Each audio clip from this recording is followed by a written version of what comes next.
주의 위엄 이곳에 가득해. 할렐루야. 하나님께서 아름답게 하셨습니다. 이런 제목으로 함께 말씀을 나누고자 합니다. 여러분, 전 세계가 1900년대 초에는 미국을 중심으로 잘못된 예수님의 성육신을 부인하고 그리고 예수님의 부활을 부인하는 이 무서운 자유주의 신학이 팽배가 되면서 정말 건강한 이 보수개혁주의 신학과 자유주의 신학이 대립을 할 때가 있었습니다. 이것 때문에 미국의 대표적인 신학교인 프린스턴 신학교도 좌경화가 되면서 그곳에 있던 건강한 신학자들이 뛰쳐나와 만든 학교가 웨스트민스터라고 하는 신학교가 있습니다. 그렇듯이 목회자들조차도 자유주의 신학에 몰두한 분, 그리고 건강한 이 보수 신학을 가지고 하는 많은 분들이 있습니다. 이들 가운데에서 가장 설교의 황제라고 불리는 분이 계셨는데 이분은 저에게도 좀 각별한 분입니다. 바로 클라렌스 맥카튼이라고 하는 분이신데 바로 제가 석사 논문을 이분의 설교를 분석한 논문을 쓴 기억이 납니다. 여러분, 이 클라렌스 맥카튼이는 40년 동안 목회를 하시면서 그분은 희한하게도 10월 마지막 주일만 되면 설교의 본문과 제목이 내용이 똑같습니다. 바로 그때에 그분이 하셨던 설교의 제목이 겨울이 오면, 이런 제목이었습니다. 얼마나 이분의 설교가 매년 똑같으면 지겨운 것이 아니라 미국 전역에서 사람들이, 그 당시에는 비행기가 흔한 것도 아닌데 비행기를 타고 며칠을 차를 타고 이분의 마지막, 바로 10월 마지막 주에 설교를 들으러 교회로 찾아왔고, 교회가 차고 넘쳐서 그래도 가을 춥지만 사람들이 밖에서도 창문을 통해서도 이분의 설교를 듣는 그러한 귀한 장면이 나오기도 했습니다. 겨울이 오면. 물론 이것은 실제적으로 디모데후서 4장에 보시면 자기의 사랑하는 영적 아들 디모데에게 안부의 인사와 신앙의 영적 교육을 하면서 디모데야, 너가 겨울이 오기 전에 오거라. 올 때에 가보의 집에 가서 나의 겉옷도 좀 갖다 주고 그리고 가죽 종이에 쌓인 그 책을 나에게 갖다 다오, 이런 말을 합니다. 물론 여기에는 실제 겨울적인 의미도 조금은 있습니다만 인생의 마지막 계절인 영적 겨울도 생각하고 있는 것입니다. 그러니 사람들에게 이러한 영적인 강력한 교훈을 주니 수많은 사람들이 목사님의 설교를 듣기 위해 매년 똑같은 설교 하신다, 우리가 가자 해서 그렇게 그 설교를 듣고 자기의 삶을 돌이키는 것입니다. 누구나 어김없이 여러분, 마지막 계절 겨울은 성큼성큼 다가옵니다. 겨울은 누구에게나 어금이 없이 찾아오고, 어떤 의미에서 바울이 우리에게 하고자 했던 메시지는 정말 겨울이 오기 전에 영적 월동 준비를 잘해야 된다, 이 메시지를 성도들에게 주고 싶었을 것입니다. 의사이자 작가인 오츠 슈위츠라는 분의 소중한 사람이 죽은 후 후회한 21가지라고 하는 독특한 제목의 책이 있습니다. 이분은 의사로서 말기 암 환자를 1000여 명을 그 죽음을 지켜보면서 이들이 공통적으로 후회하는 21가지를 이 책을 통해서 소개하고 있는 것입니다. 첫 번째는 무엇이 가장 후회가 되느냐? 이 말기 암 환자가 사랑하는 사람에게 고맙다, 사랑한다, 그리고 그들에게 왜 내가 참 이런 고백과 사랑하며 살지 못했을까라고 하는 후회였습니다. 두 번째는 내가 왜 다른 사람에게 상처를 주고 친절을 베풀지 못했을까? 우리는 보면 가까운 사람에게도 독선적으로 내 기준으로 사람들에게 상처를 주며 살았는데도 자기 자신은 모르고 사는 겁니다. 자기만 상처를 받고 자기만 힘들다고 하지만 의외로 주변의 많은 사람들에게 상처를 준 것이 후회가 되더라. 많은 전체 21가지를 제가 소개할 수 없는데 6번이 제 마음에 와닿습니다. 평상시 신앙을 갖지 못하고 너무 의미 없는 것에 집착하며 살았던 것을 후회한 것입니다. 아, 맞다. 제가 이 책을 읽으면서 우리는 정말 주님 앞에 설 때에 이 겨울이 오면 아무것도 아닌데 그 별것 아닌 것 때문에 밤새도록 고민하고 자존심 상해하고 힘들어하고 고통스러워하고 인생이 온 잿빛처럼 살면서 엉뚱한 아무것도 아닌 것을 집착하며 살았던 것, 이것이 겨울이 오면 후회를 한다는 것입니다. 엘리자베스 퀴블러 로스라고 하는 이 정신과 의사도 역시 많은 그 죽어가는 사람들을 3천여 명 이상 지켜보면서 이들이 죽을 때 하는 후회 세 가지를 이야기를 합니다. 첫째는 좀 더 사랑하며 살 걸, 두 번째는 좀 더 참을 걸, 세 번째는 죽는다는 것을 늘 좀 생각하며 살 걸, 이런 세 가지 후회를 많이 하더라는 것입니다. 그럼에도 불구하고 여러분, 오늘 하나님께서는 솔로몬의 입을 통하여 전도서를 말씀하시기를 세상은 아름답다, 내가 세상을 아름답게 만들었다라고 말씀하십니다. 본문 11절의 말씀입니다. 모든 것은 하나님이 지으셨고 때를 따라 아름답게 하셨다라고 말씀합니다. 아마 여기 계신 성도 여러분들도 세상이 아름답고 내 삶이 아름답다는 것에 공감을 하지 못하는 분이 참 많을 것입니다. 그러나 이 설교가 마칠 때쯤이면 내가 이 세상을 아름답게 만들어야 하고 내가 살아가는 내 인생이 아름다워야 된다라는 그 마음을 품고 돌아가시면 좋겠습니다. 이제 본문인 전도서로 들어가 보겠습니다. 전도서는 지혜의 왕 솔로몬이 BC 935년 봄에 썼습니다. 제가 연도를 밝힌 이유가 있습니다. 바로 솔로몬이 겨울이 왔을 때 쓴 성경입니다. 그가 역사의 기록에 보면 BC 930년에서 31년에 죽었던 것이 정설입니다. 그렇다면 그가 죽기 전에 3, 4년 전에 쓴 성경입니다. 인생의 마지막, 그가 병이 들어서 몇 년을 보냈는지 어떤 상황인지 모르지만 인생을 다 살고 마지막 인생의 겨울의 시점에 그가 이 본문을 썼던 것입니다. 당연히 목적은 여기에 있습니다. 그렇게 지혜의 왕으로 살았고 모든 것을 누렸지만 자기 인생을 살아보니 잘못 살았다, 헛살았다, 이거는 아닌데 내 후손들은 절대로 이렇게 살아서는 안 된다. 자기의 직통 후손들에게 하신 말씀이며 우리는 성경은 계시된 정확무한 하나님의 말씀으로 믿기 때문에 성령의 감동으로 솔로몬이 썼기에 하나님이 오늘 이 시대에 우리에게도 주신 교훈이라는 것입니다. 그래서 지금 전도서 3장에 알았다라는 말을, 야다티라는 말은 체험했고 확신한다는 뜻입니다.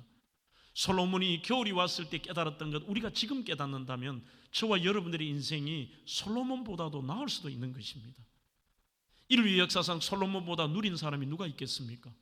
성경에 유일하게 개인의 재산이 나와 있는 사람입니다. 자기가 어떤 것을 누렸던 것을 나와 있는 사람입니다. 안 믿는 사람도 지혜라고 하면은 솔로몬입니다.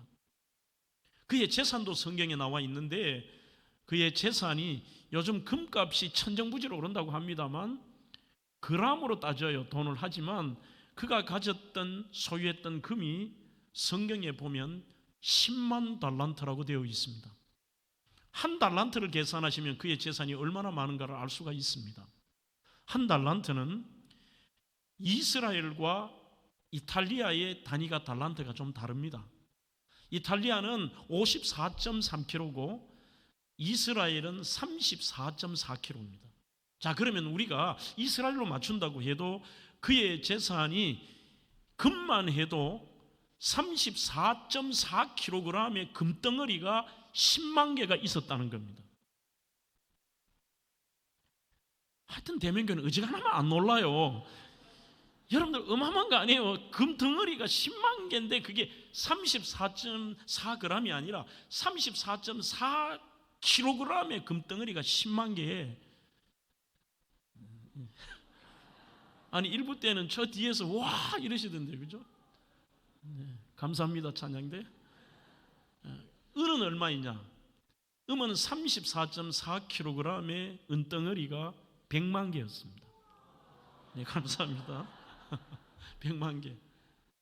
뿐만이 아니라 그가 얼마나 나라의 확장과 돈에 대한 집착이 있었던지 매년 이웃 나라를 통해 받는 조공 금액이 성경에 나와 있는 대로 666달란트를 받았습니다. 그러니 금 34.4kg 금덩어리를 매년 666개가 더해진 것입니다.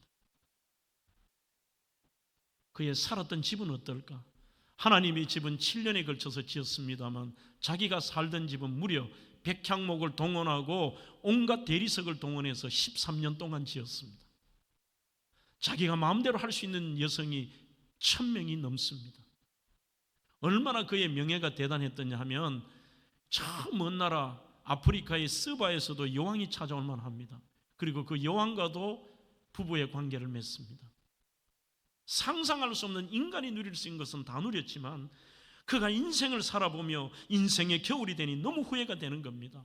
자기가 겪고 묵상한 인생을 소개하면서 살아보니 깨달으니 정말 인생의 영적 월동 준비를 잘해야 된다.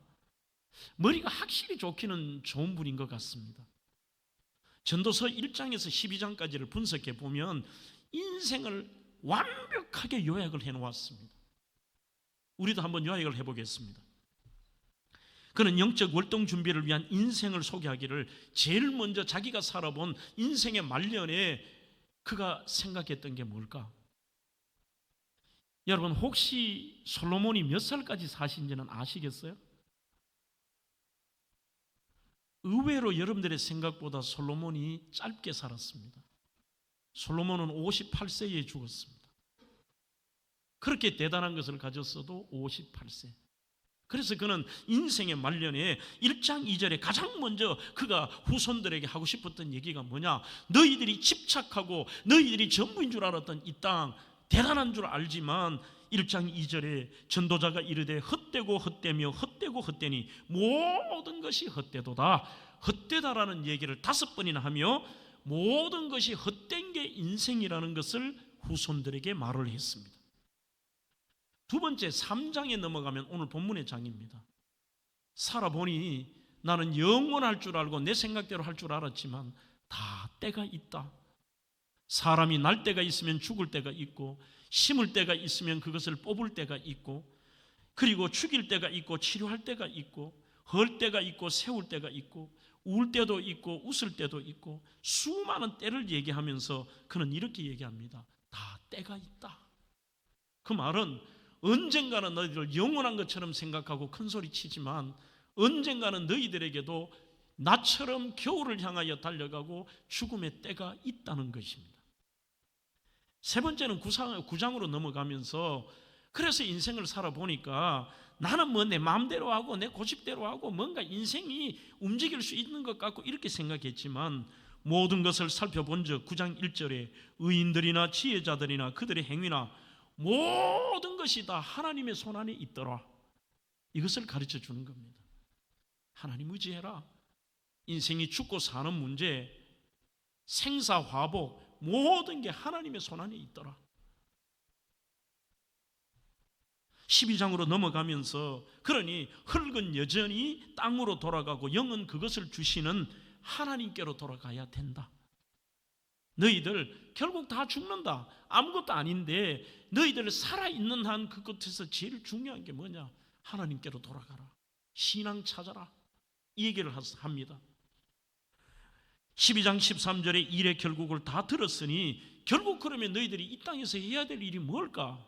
하나님을 경외하고 그 명령을 지킬지어다. 하나님 의식하고 하나님 경외하며 살아라. 전도서 전체의 마지막 12장 14절에 그는 이렇게 결론을 내립니다. 하나님은 모든 행위와 모든 은밀한 일을 선악간에 심판하시리라. 하나님은 선악간에 심판하더라. 장차 그분 앞에 섰을 때에 우리의 삶이 심판을 받는다. 그거 생각하고 살아라. 이렇게 후손들에게 말하고 있습니다. 그 중에서 저는 이 본문 바로 전도서 3장을 통해서 그가 말했던 절대로 여러분 하나님의 오늘 그가 말했던 대로 산다면 세상은 아름답다는 것입니다. 한마디로 반대로 얘기하면 나는 오늘 이 땅 하나님 주어진 이 인생을 아름답게 살지 못했다는 겁니다. 매일 인상 쓰고 회색같이 살고 고통스러워하고 힘들어하고 100개 중에 하나를 붙들면서 거기에 집착하며 살았던 이 인생에 대해서 하나님 만드신 인생을 아름답게 살아라, 이 얘기를 하는 것입니다. 그렇다면 때를 따라 아름답게 하신 것을 따라 살려면 가장 먼저 본문은 세상 법보다 하나님의 심판을 두려워하며 살라고 말씀하고 있습니다. 17절입니다. 내가 내 마음속에 이르기를 의인과 악인을 하나님이 심판하시리니 이는 모든 소망하는 일과 모든 행사에 때가 있음이라고 되어 있습니다. 그러니 사람의 모든 행사가 다 하나님의 심판과 그분의 판단 안에 있는 겁니다. 우리는 하나님의 눈에서 벗어날 수 있습니까? 없습니다. 그래서 신기하게도 제가 그 나사렛에 마리아 수태고지 교회라는 곳에 가보니 정면에 보니까 이렇게 눈이 하나 그려져 있습니다. 저게 뭘까라고 현지에 있는 그 이스라엘인 아저씨에게 물어봤습니다.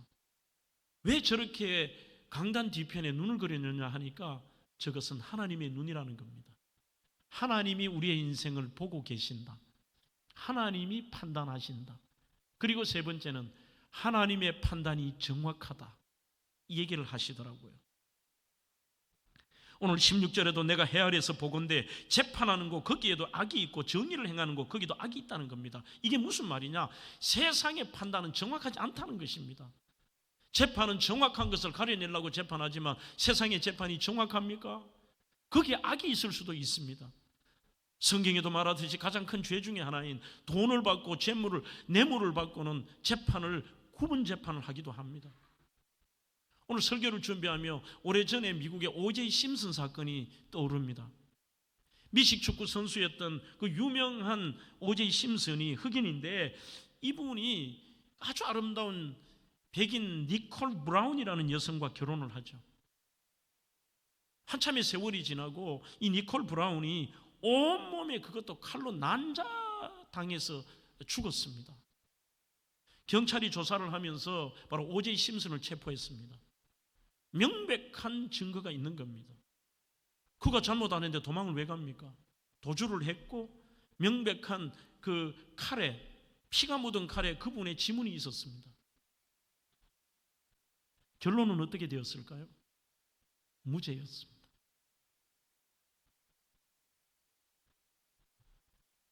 수십억 수백억의 돈을 써서 최고의 변호사를 수십 명 동원을 하고 돈을 하며 이들이 흑백 논쟁으로 몰고 갑니다. 흑인들을 차별한다. 본인이 인정하지 않지 않느냐.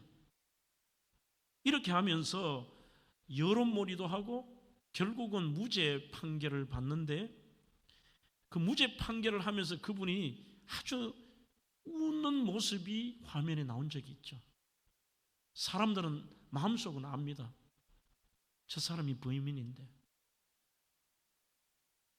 그러나 법적으로는 그분은 범인이 아닙니다. 저도 확실하게 말씀을 못 드리겠어요. 그러나 오늘 드리고 싶은 것은 세상에 여러분들이 하시는 판단과 세상의 재판의 모든 것들도 완벽하지는 않습니다. 고린도후서 5장 10절, 우리는 그것이 아니라 우리는 다 반드시 그리스도의 심판대 앞에 드러나 각각 선악간에 그 몸으로 행한 것을 따라 받으려 함이라고 되어 있습니다. 여러분, 우리는 나의 생각과 말과 행동을 심판하시는 하나님 앞에 가치 있고 부끄럽지 않게 사는 겁니다. 그런데도 대부분이 왜 이 땅을 어둡게 살고 문제가 있고 아름답지 못하느냐? 그 모든 제일 무서운 삶의 태도가 자기 기준으로 살기입니다. 자기 기준으로.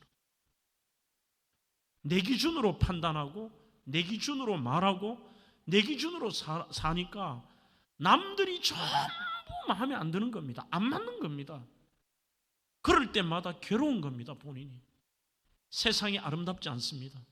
모든 사람들이 저 사람은 복 받은 사람이야, 저 사람은 은혜 받은 사람이라고 해도 본인은 괴롭고 죽을 것 같아요. 세상이 아름답지 않습니다.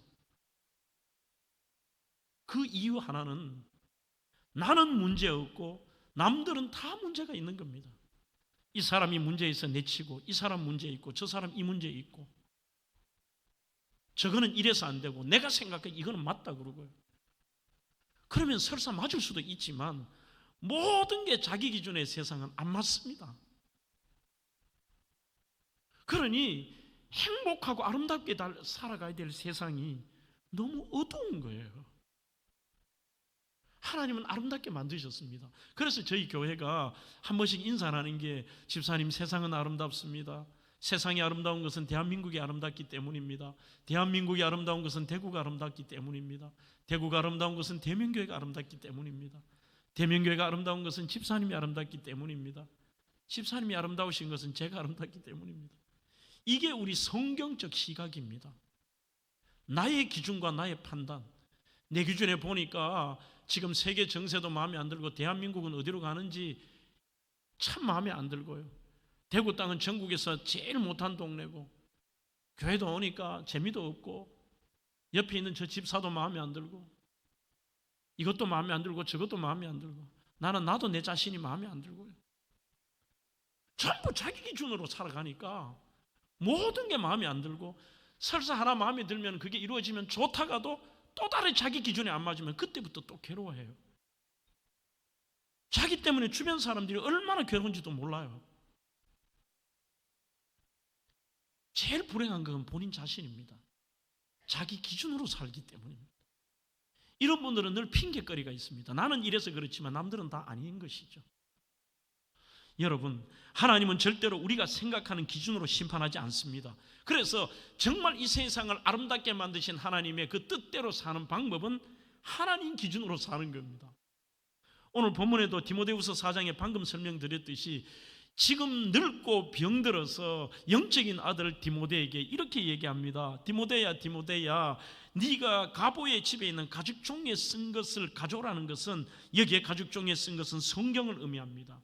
그는 죽기 전에 성경 말씀을 더 가까이 하고 묵상하며, 내가 더, 사람은 나이가 들수록 더 고리타분해지는 정도가 아니라 고집불통이고 자기 기준으로 삽니다.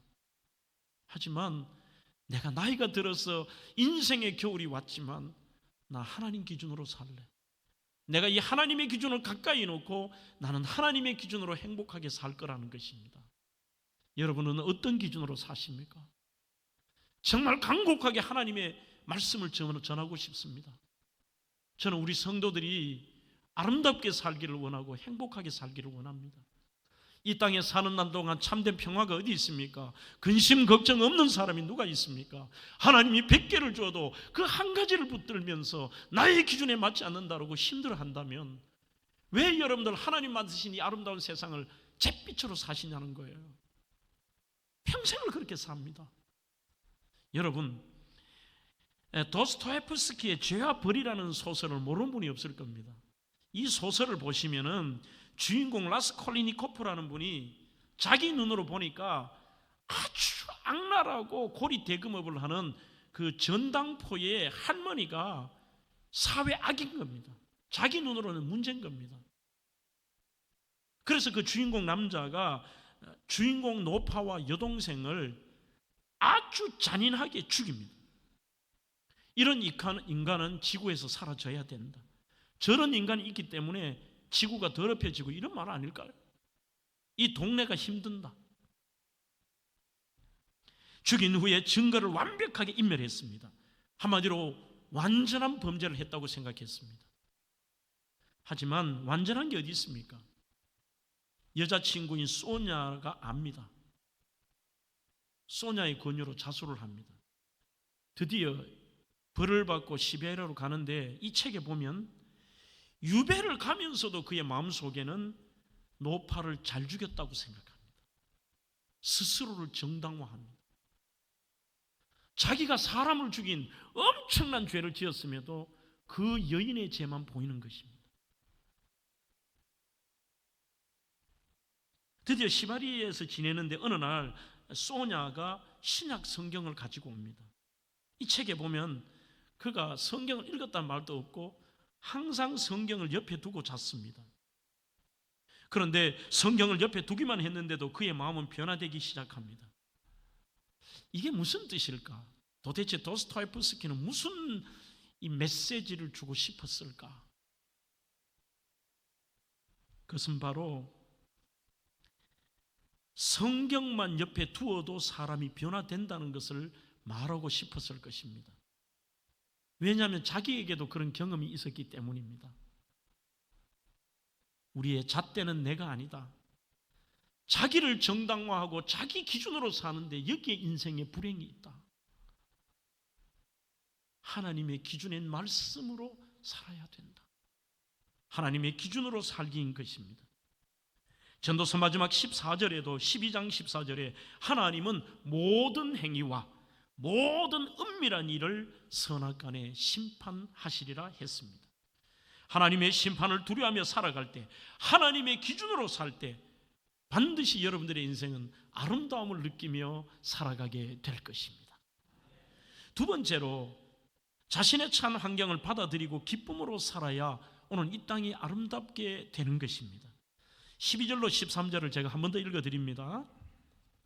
사람들이 사는 동안에 기뻐하며 선을 행하는 것보다 더 나은 것이 없는 줄을 내가 알았고 사람마다 먹고 마시는 것과 수고함으로 낙을 누리는 그것이 하나님의 선물인 줄도 또한 알았도다. 이 알았다는 것은 야다티, 내가 체험했다는 뜻입니다. 내가 경험했다는 것입니다. 살아보니 나는 다 가지면서도 날마다 기쁨이 없었다는 것입니다. 더 가져야 되고 내 기준대로 살아야 되는 내가 기쁨이 없었다는 후회와 아쉬움이면서 지금 생각하니 하나님 주신 것들 거기에 대해서 내가 받아들이고 이것을 수용성이라고 얘기하죠.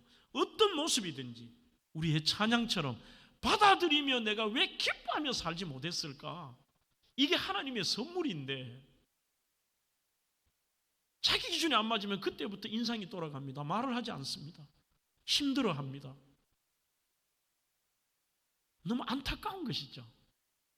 성도들의 표징은 칼빈의 책에 보면 기쁨과 감사가 지속적으로 나타나지 않으면 그분은 진짜 그리스도인은 아닌 것입니다. 이 땅에 문제없는 사람은 없습니다.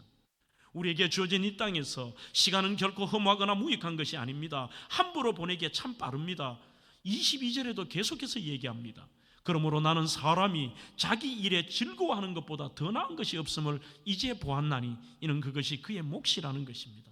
내 몫에 태인 십자가 지고 가고 힘든 거 힘든 대로 받아들이고 지금의 자기 일에 즐거워하라는 겁니다. 하나님이 고통이 없다고 하셨습니까? 아닙니다. 지고 가지만 기쁨으로 가는 거죠. 우리가 많은 성도들이 부르는 찬양처럼 내 영혼이 은총 입어 중한 죄짐 벗고 보니 내가 하나님의 자녀가 되어 영원한 영생 복락의 주인공이 됐다는, 하나님의 자녀가 되고 내가 죄사함을 받은 의인이 되었다는 이거 하나만 해도요 슬픔만은 많다는 겁니다. 슬픔의 거리가 이 세상도 주님이 만드신 대로 천국으로 화하도다 바뀐다는 것입니다. 할렐루야 찬양하세. 내 모든 죄, 우리가 모든 죄를 용서받고 이 땅에 살아가는 그 인생 속에 그 어디나 하늘나라래요. 높은 산이 이거는 장애물을 의미합니다. 거친 들이 찾아온 심각한 고난입니다. 초막이나 가난과 궁핍을 얘기합니다. 궁궐 때로는 내가 잘 나가도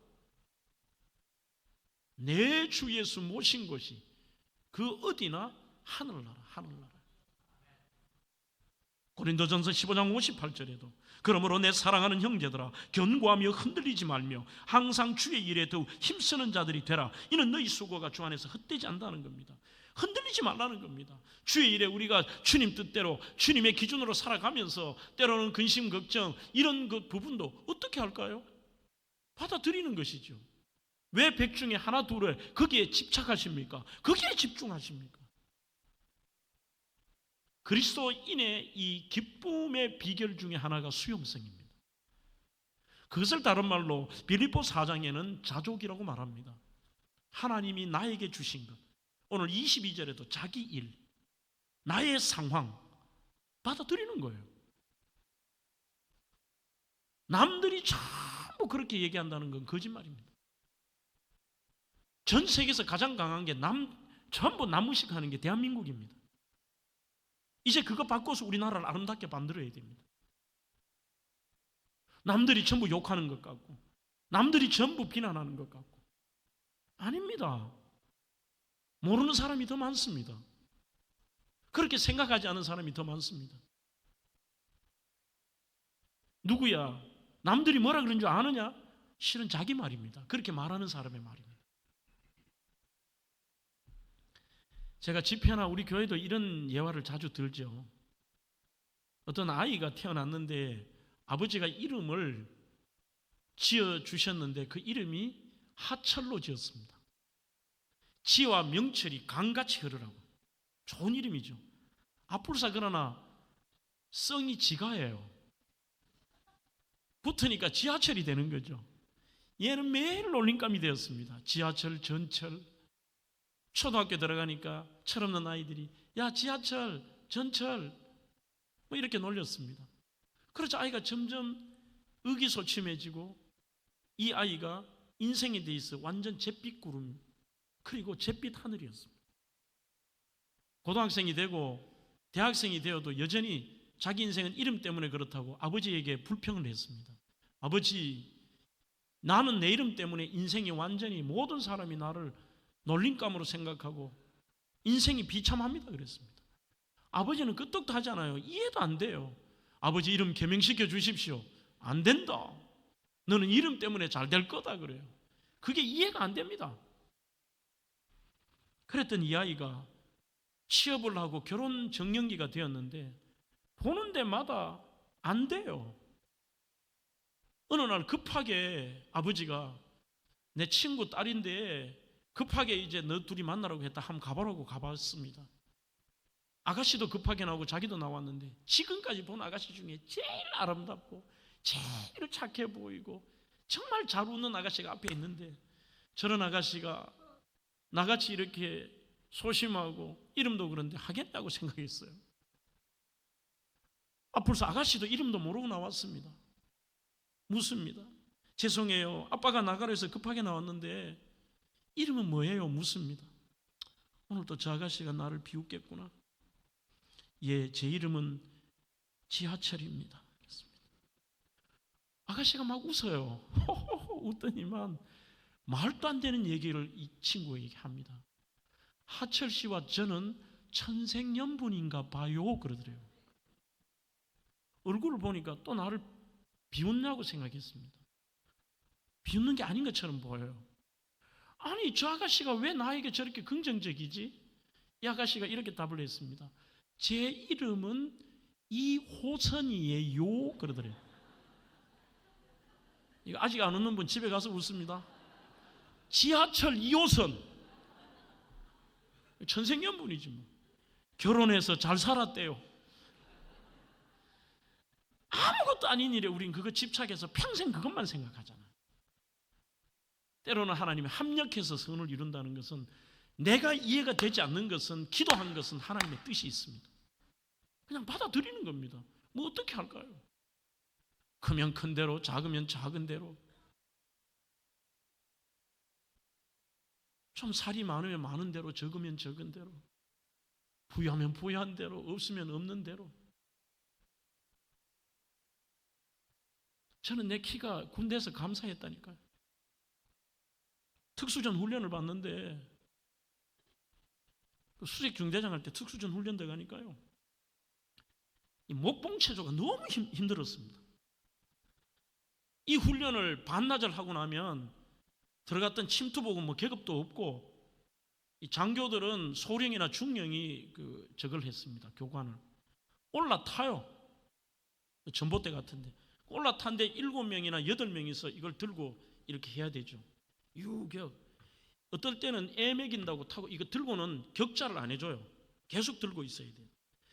저녁이 되면 모든 그 장교들이 장교인데도 이렇게 구부리면서 A 텐트에 들어가면서 장교고 뭐고 타령하고 싶다 그래요. 얼마나 고통스러운지. 제가 그랬어요. 그렇게 힘들어. 나는 이 훈련 1년 내내 하면 좋겠다 그랬어요. 이유가 양쪽에 큰 친구를 딱 세워놓으면 중간에 작은 친구를 해야 균형이 돼요. 유 하고 들면 나는 손이 안 닿아요. 그러면 유격. 이게 웃긴 것 같지만 저녁에 아이들이 너무 고통스러워 하는데 혼자 이런 영적인 교훈을 받아봤어요. 별것 아닌데 사람들은 하나님 보시기에 아무것도 아닌데 위에서 보면은 작다 크다 넓다 좁다 많다 적다 그러면서 자기의 생각과 기준으로 안 좋은 것을 선택하며 자기의 삶을 어둡게 만들어버리는 것입니다. 사랑하는 성도 여러분, 김창현 목사의 7일간의 기쁨 회복이라는 책에 보면 이분이 너무 고통스러운 개척교회를 하면서 삶 자체가 잿빛이었습니다. 그래서 이렇게 돼서는 안 되겠다고 결단을 하면서 나는 매일매일 정해놓고 기쁨으로 살아보자. 첫째 날은 하나님이 지으신 것으로 기뻐해보자. 오늘 본문의 말씀처럼 하나님이 모든 것을 지으시되 때를 따라 아름답게 하셨고 그렇게 말씀합니다. 참 아름다워라. 모든 것들을 우리가 남들은 깨닫지 못하지만 하나님이 지으신 것으로 기뻐해보자. 둘째 날은 삶을 다스리는 기쁨, 시간과 재정과 인간관계에 감사를 했습니다. 세 번째 날에는 자신을 다스리는 기쁨, 그래도 나에게 이 정도 내가 몸을 움직일 수 있고 육체에 대해서 내 영적 생활과 마음에 대해서 나를 다스리는 여기에 대한 기쁨. 넷째 날은 성취의 기쁨, 다섯째 날은 공동체 안에서의 기쁨. 오늘 저도 참 기쁩니다. 그래도 여러분 주일이 되시면은 이렇게 제가 아침에 오시다 보면은 우리 성도들이 버스에 내리셔서 어떤 분은 육교를 건너셔서 어떤 분들은 차로 우리 대면교회로 쫙 들어오시는 모습을 보면요, 이게 말로 형언할 수 없는 기쁨이 목회자에게 찾아와요. 일주일 내내 힘든 것이 있더라도 그 성도들을 바라보면서 이 기쁜 거죠. 그리고 이 새벽까지 설교 준비를 해서 오늘 이 말씀을 성도들과 나눈다는 생각을 해보면 막 기쁜 거예요. 이 공동체의 기쁨. 여섯째는 건강한 자존감의 기쁨. 이게 지금 중요합니다. 여러분 절대로 비교하지 마십시오. 자존감, 남과 비교하고 하나님 주신 게 10가지지만 전부 남과 비교해서 하나 없으면 그것 때문에 힘들어하지 말고 자족의 기쁨. 일곱 번째 날은 김창현 목사는 아무것도 하지 않는 기쁨. 가만히 숨만 쉰다는 뜻이 아닙니다. 우리는 일주일간 세상에 살다가 세상의 것들을 아무것도 하지 않으며 쉼과 안식과 주의를 지키며 오늘 구별된 날을 지낼 수 있는 기쁨. 리고레 목사는 이렇게 말합니다. 행복은 주 안에서 기쁘고 즐겁게 살아가다 보면 얻어지는 결과입니다. 그리스도인은 멀리 보이는 행복을 찾아가는 것이 아닙니다. 하루하루 기쁘고 즐겁게 사는 것입니다. 그렇게 얘기를 합니다. 오늘날 참으로 불안과 불확실한 세대를 살아갑니다. 오랜 경기 침체와 꿈과 희망은 없습니다. 웃음이 사라집니다. 작은 일에도 예민합니다. 다들 화가 난 듯 날카롭습니다. 예전에 비해 훨씬 잘 먹고 잘 사는데 사람들은 기뻐하지 않습니다. 경제적인 어려움, 불안한 미래, 끊임없는 경쟁, 그리고 각종 걱정거리, 질병과 죽음의 공포, 모두 걱정거리, 기뻐할 만한 것이 없다고 얘기합니다. 진짜 없습니까? 성경을 종합하면 기쁨의 방법은 두 가지입니다. 첫째는 기쁨은 명령입니다. 사람의 기질이나 선택이 아닙니다. 희한하게도 성경에서 직접적인 이 헬라어 원문을 보면은 하나님의 명령형으로 나오는 것 중에 우리는 1번이 사랑하라는 줄 압니다. 그러나 신약 성경에 사랑하라는 표현은 명령형으로는 18회가 나옵니다. 하지만 기뻐하라, 즐거워하라 라는 직간접 명령은 170회가 나옵니다. 하나님의 명령입니다. 여러분들 행복하십니까? 그러나 행복보다 중요한 것은 기쁨을 선택해야 됩니다. 이것은 제가 지낸 말이 아니라 릭 워렌 목사의 부인인 캐시 워렌이라는 분의 책입니다. 행복보다 기쁨을 선택하라. 이거는 내용이 쉽고 특별히 안 하셔도 중요한 문구를 제가 옮겨보겠습니다.